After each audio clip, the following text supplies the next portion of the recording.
Hello, everyone. Welcome back to Politics Relax podcast. I'm very excited to be joined with Cameron, Piers, Tommy, and Rajan, and we're going to be discussing the Queen's speech. Before we proceed, I just want to talk about some things happening in the future. We're going to be covering the Israel-Palestine conflict heavily, and tomorrow I'm going to be going to a pro-Palestine march to interview some of the protesters there. So look out for some stuff about Israel-Palestine in the future. But today we're going to be talking about the Queen's speech, which happened just this week as Parliament opened again. There was a lot to unpack. It was about 10 minutes in total, this speech. If anybody else wants to bring up some points they want to talk about made, feel free, but this is what I've got here. Should we start with the electoral integrity bill or the kind of voter ID bill? Because I think that was probably one of the most controversial things to talk about. I'm happy to start on that. I think it's very disappointing to see from this government, and it's badly thought out. I mean, last year there were exactly 0 cases of voter fraud in the UK, and the year before that there were 6. So I don't see, if there is such a huge problem, why it needs to be the case. But even if it is, the fact is this bill is terribly thought out. I mean, according to the Electoral Commission, only 25% of voters own an ID that would be usable in this instance, and it might only affect first-time voters because who generally vote Labour. I think there's not been a full bill released yet. We'll have to see, but it might only affect first-time voters who generally vote Labour. So that alone. In the trials, 2,000 people were sent home and 750 didn't come back to vote because they didn't own an ID. Then even if you do support these voter ID cards, which I might understand, there's only 6 people, so I still don't see that big a reason. But even if you do, why are we using a model where you have to pay for an ID? You're paying to vote here. In Ireland, you can get a voter ID for free through the council. So I don't understand why we wouldn't go for that model instead of the current one, which is just you have to own an ID when only 75% of the electorate, according to the Electoral Commission, own an ID. It's just really badly thought out. Cameron. Well, the first thing I would say is that in my view, there's no logical issue with needing an ID to vote. You need ID to buy alcohol, to buy cigarettes, to go on a plane, to drive a car, to buy lottery tickets, even to go to a cinema, to go abroad. So why not for voting, which is one of the single most important things that a person can do in this country? And to add on to that, I think what we know is that the measures that are being brought in were actually a manifesto commitment from the 2019 Conservative manifesto that they were elected to deliver. And it's good to see they're going to deliver that. And it's about further strengthening the integrity of the UK's elections. We know that an independent review of electoral fraud conducted by Lord Pickles, it actually highlighted events such as the Tower Hamlets mayoral election back in 2014, where the entire mayoral election was declared void because of corrupt and illegal practices. And that was shown in the reports to have been evidence of vulnerabilities in the system which should be addressed. And frankly, we know that stealing someone's vote is stealing their voice. So even if there's only 6 cases in the general election, that is 6 people's votes stolen, 6 people's voices stolen. And we've got to go further to eliminate it altogether. And the fact is that we are in an increasingly digitized age where it's becoming increasingly easy to commit voter fraud or electoral fraud. So look, we need to make sure that the public have full confidence. And about the public, by the way, a YouGov poll this week showed that 61% of the population supported the introduction of ID for voting. Only 26% opposed, and that was actually a majority across all sides of the political spectrum: Labour, Conservatives, Lib Dem, and then also YouGov shows Remain Leave too. Everyone appears to support this on a majority. And so now the final point I'll take is your point about payment for ID. And I think I've thought about this for a while, to be honest. And I do think that I agree with you on that one. I don't see why people should have to pay for ID to vote, so long as they can prove that they are eligible to vote. Now, I think that that's an area perhaps where the government should look again before they reintroduce a formal bill. Yeah, I'm happy that you identify that as a key problem. But I mean, your point at the start was just kind of a nice few stories. I gave you the statistics, which are from here and now, which is 25% of the electorate don't own IDs. And that's why it's vital that the government make it so that you can get them for free instead of paying whatever, I don't know, I think it's £75. I forgot if that's for a driving license. £50. £50.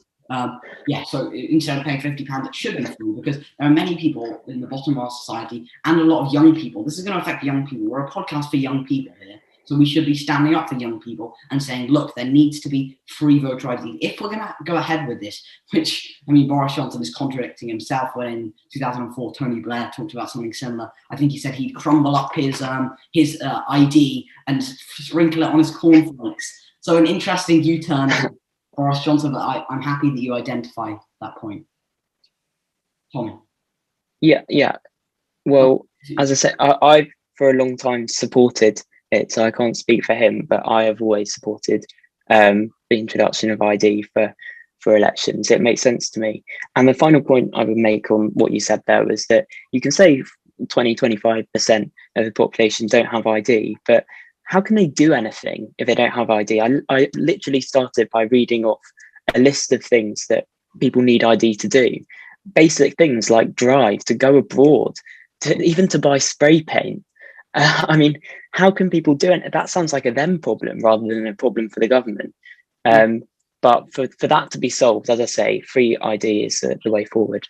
Maybe that's just a sign of your privilege in society, because I know there are many people who might not be able to fork out £50 to get an ID. But there you go. Well, I'm calling for free ID, so I don't think it is. I'm very happy, and I think we have come to some sort of agreement, because look, I think it's very important this is free ID, and I think that's what I want to make absolutely clear, and I'm happy that you agree with me on that front. So, yeah. Tommy. Well, to finish off your quote from Boris Johnson first, in 2004, he said that he would physically eat his ID card if he was ever forced to produce it. So I think it's a bit of hypocrisy there. But on my personal stance on voter IDs, with the current motion as it is, I don't support it. But with the Northern Ireland model, I guess I can agree with you. I support voter ID. And about the voter fraud cases, 6 doesn't seem much. But there's so much, like, you know, people have created these advanced systems for, especially online, as Cameron did say, and who knows if it goes undetected. Like, you know, this is just the ones that have been spotted. And I'm not necessarily saying that it is extreme, but it's still an issue. And I don't really see any harm in having an ID for people to vote. And if it's produced for free, I don't really see an issue with it, because it makes people prove that they're of legal age to vote, that they say that they are who they say they are, and that they're eligible. And I think it's important that we maintain the democracy that we have. I think voter IDs will help further that, but paying £50 isn't for the privilege to vote isn't really the right way. Yeah, I just want to pick up on when I talked about this Ireland model. When they actually did trial this in 2018, and there was still a 0.8% dip in turnout. I think that's because people were sent away because they didn't own IDs, but I don't know if they were providing free IDs in that. So I'm not too sure how this would look. So I think it's very clear that we trial this first, and that has to be an important thing. And just on this technology point, more just me being interested, I'm sure our electoral system is mainly done through humans. So I'm just wondering how, like, what you're thinking that would actually, like, how that would actually take place through more online methods, as you were saying, and more just out of interest, not trying to take you up on that point. Well, for a start, people can sign up for their voting cards online. That's, I think, the first thing I'd say. And you don't need identification to do that. You just need to sign up your address, your name, and all that stuff. I mean, I haven't done it before, but as far as I know, that's what you need. So there's ways of exploiting that system, I'm sure. Yeah, thank you. Rajan. For me, it's definitely, I'd say, something good for the future. I think it's prevention for the future, because obviously with the rise of different voting systems, we've had to see, because of the pandemic, we've had to see postal votes and the such. It is definitely a step in the right direction. I think right now, I wouldn't class it as the biggest issue that they'd have to focus on. There's more pressing issues, such as the pandemic, such as poverty and children going hungry. Those are the main priorities, but it definitely is a step in the right direction. And I'd say as well, to add to that, I think although it's a good thing, it's clearly I think it's a clear attempt to censor Labour voters. Whether that was the government's intention, I don't know, but it will censor Labour voters and just strengthen the Conservatives. I don't agree with that though, because as you can see in all the polls and indeed in recent elections, the majority of actually the working class in this country are voting Conservative at the moment. So how can you say that it is censoring Labour supporters? It makes no sense to me. The younger voters vote Labour, and if they're going to stop first-time voters for voting, then that stops. The first-time voters should get the ID. Yeah. Okay, sure. Yeah, but there has to be free ID in place for that, because a lot of young people are going to be the ones who don't have ID. And secondly, this bill is actually, I think it might be targeting like young people, specifically first-time voters. I think, I'm not sure because the bill hasn't been written yet. I think what they're suggesting is it's only first-time voters who have to provide ID, and that's what I think Rajan was picking up there, if I'm not wrong. Yeah, that's what I say. I want to go on to Rajan's point, because he makes a really good one, in which this shouldn't be like the biggest priority, right? And one thing that really worried me was the lack of real clarity on what's happening for the future of the health service, the NHS, and social care. I think I'm just going to read out kind of what they said. They included a pledge to boost the NHS funding, which of course is positive if it happens, to tackle obesity, again positive if it happens, and lead the world in life sciences, which again is positive. But Dan Mortimer, the chief executive of the NHS Confederation, said the likelihood that this issue would see no real progress during this parliament is disheartening, and added the NHS and social care are sister services. If one suffers, so does the other, and the pandemic has shown how fragile and in dire need of reform England's social care system has become. I don't think there was a real mention of any proper things that the social care would change, and I think that was what a lot of people picked up on. Matt Hancock said there wouldn't be, I think a few days before. I think our doctors and nurses deserve an adequate pay rise that was budgeted of at least 3%, 2%. I said I think there should be something a lot bigger than that to make up for all the lost pay through the cuts of 2010. But then the British Medical Association has also estimated the NHS will need £4 billion, £4 billion to clear the backlog. And so far, I think the government have committed £1 billion. So it was really worrying to see the lack of progress on NHS and social care issues, because there was no real bill, no real purpose in the Queen's speech just a few days ago, and Matt Hancock even admitted that.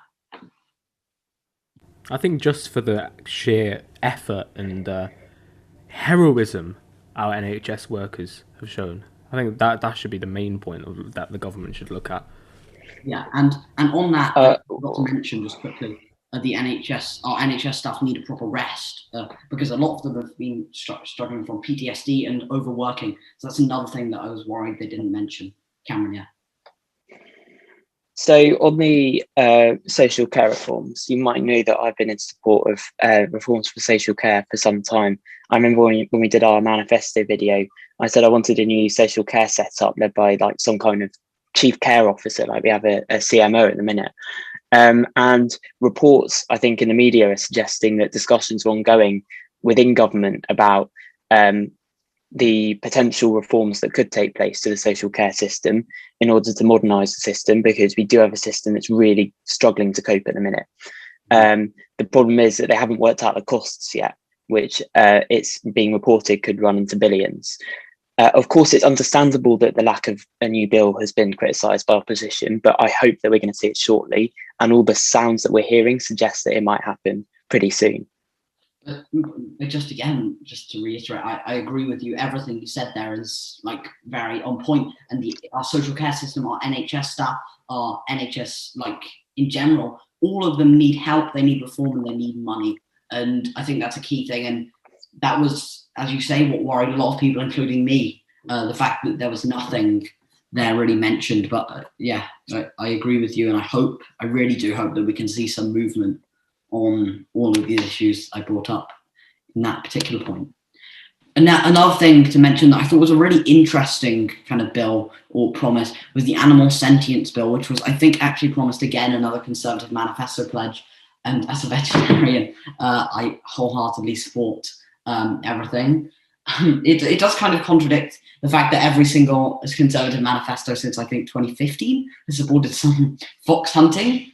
So there might be a slight discrepancy there, but I support it. I think that again, we don't really know what the bill will look like in full yet, but from what we're hearing, it is any animal within any backbone, I think, will be declared sentient under the law. And there's also going to be some stuff with microchipping cats. If you're interested in that sort of thing, I'm sure you can look into it. But here we go. Tommy, do you want to start on this?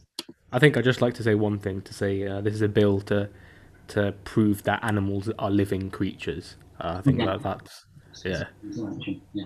Animal sentience is, yeah. Yeah, that's pretty much it, Tommy. All right, Tommy.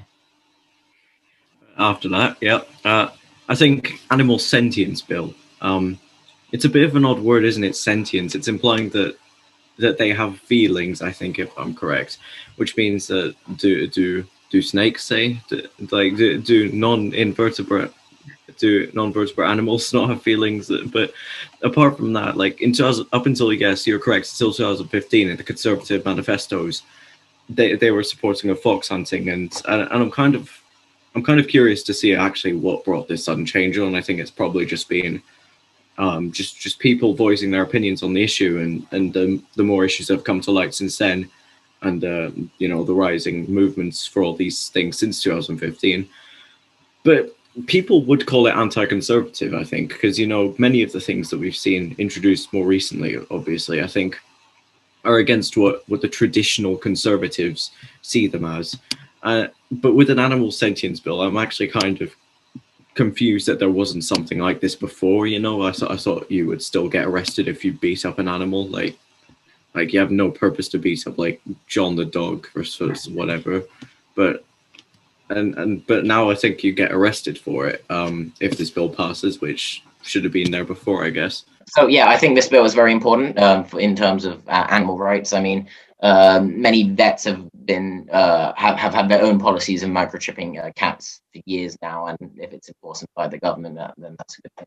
And in terms of just like the general legal crime of animal cruelty, I think that's generally pretty. A lot of cases go missed because I don't think it's crime that the police will take particularly seriously compared to other crimes, and if sentences are increased for that sort of thing, then I think that's a good thing, because it will help everyone take it more seriously and put less pressure on charities like BRSPCA and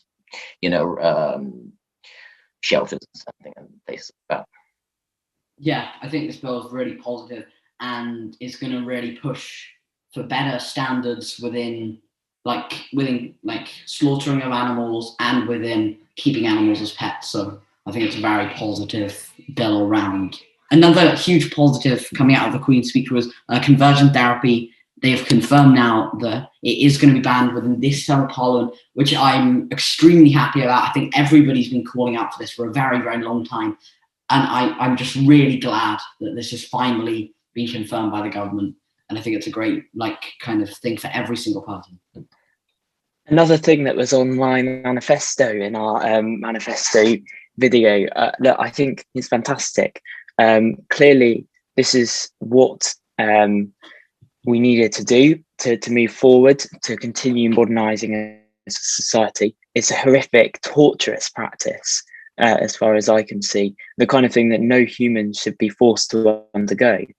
And look, there are arguments against it, which are, for example, if someone wants to actually put themselves through that, should they have the ability to? But the reality is that the harm and the injury that can be caused, I think, is too painful for us to continue with such a horrific practice. So delighted to see that we finally legislated for it to be removed illegally. Yeah, definitely agree. Anybody else want to speak about this? I mean, there's not really much to say apart from it's very, very positive. Tommy?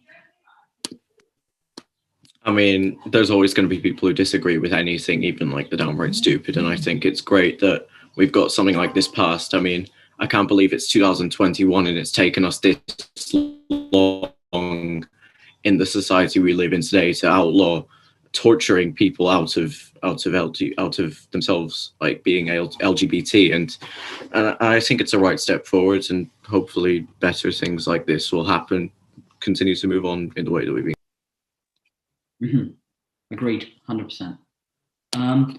Another big thing to point out was the Fixed Term Parliament Act repealed, and this is a really interesting one, I think. I mean, the Fixed Term Parliament was brought in 2010, pushed by the Liberal Democrats, which basically the crux of it was the crux of the actual Fixed Term Parliament Act was brought in by the Liberal Democrats to basically stop the Conservatives holding a general election to give them a full majority. So it meant that you would need the support of 2/3 of Parliament or a motion of no confidence, which was already in place to hold a general election. And I think that's now going to be taken back from what we know. Cameron? Yeah, look, from what I've seen of it, it's clear this was a bill. There was a temporary measure. It was for its time. Clearly, it was referenced in David Cameron's autobiography, and it was something that the Tories and the Lib Dems agreed on at the time to try and show the security. At that time, the UK really needed security in government, and it was to try and ensure that the coalition wouldn't implode or self-destruct or anything along those lines. And to be honest, I'm surprised that it wasn't repealed earlier, because we haven't had a coalition now since 2015. That was 6 years ago. But we saw the absolute hassle that was caused back in 2019 when Boris Johnson tried to call a general election and he had to try and get it through Parliament. 2/3 of the House would have to agree to it. It happened eventually, but he had to hit away really hard at it to get it. And frankly, the reality is that when you don't have a coalition in government, the majority party government should have the ability to recommend to the sovereign to call a general election at any time, in my personal view, because they are elected to do that job. It was another, I think, manifesto commitment. I might be wrong, but I'm pretty sure it was. So it's another thing we voted in to do, and that's been delivered. Yeah, and I think there was evidently problems with this bill. I mean, it was very much a bill that was kind of a bit rushed, a little bit, and not properly thought out, because as we saw in 2019, it just meant the Parliament was gridlocked, right? There was no way you could really get that much through, and I'm a reluctant yes to this proposal, a reluctant one, because of course what could happen now is Keir Starmer has an election sprung upon him after when the Conservatives are doing well on the poll, but it's a reluctant yes from me, basically. That's kind of a lot of the key focuses of the Queen's speech that we saw. Another key thing that happened this week is we finally got the announcement for the COVID inquiry, which I, of course, wholeheartedly support, that we finally got an announcement on that and we know what it's going to look like. And for me, there were no real gaps so far in what we've heard. I mean, if anything comes up later along the line, I'll be quick to condemn it, I'm sure. But my main concern with the announcement was the lateness of it. I mean, it's not till 2022. I think it should be happening late this year, in my opinion, instead of early 2022, because basically what it means is the Tory party can go, oh, look, we got this big inquiry.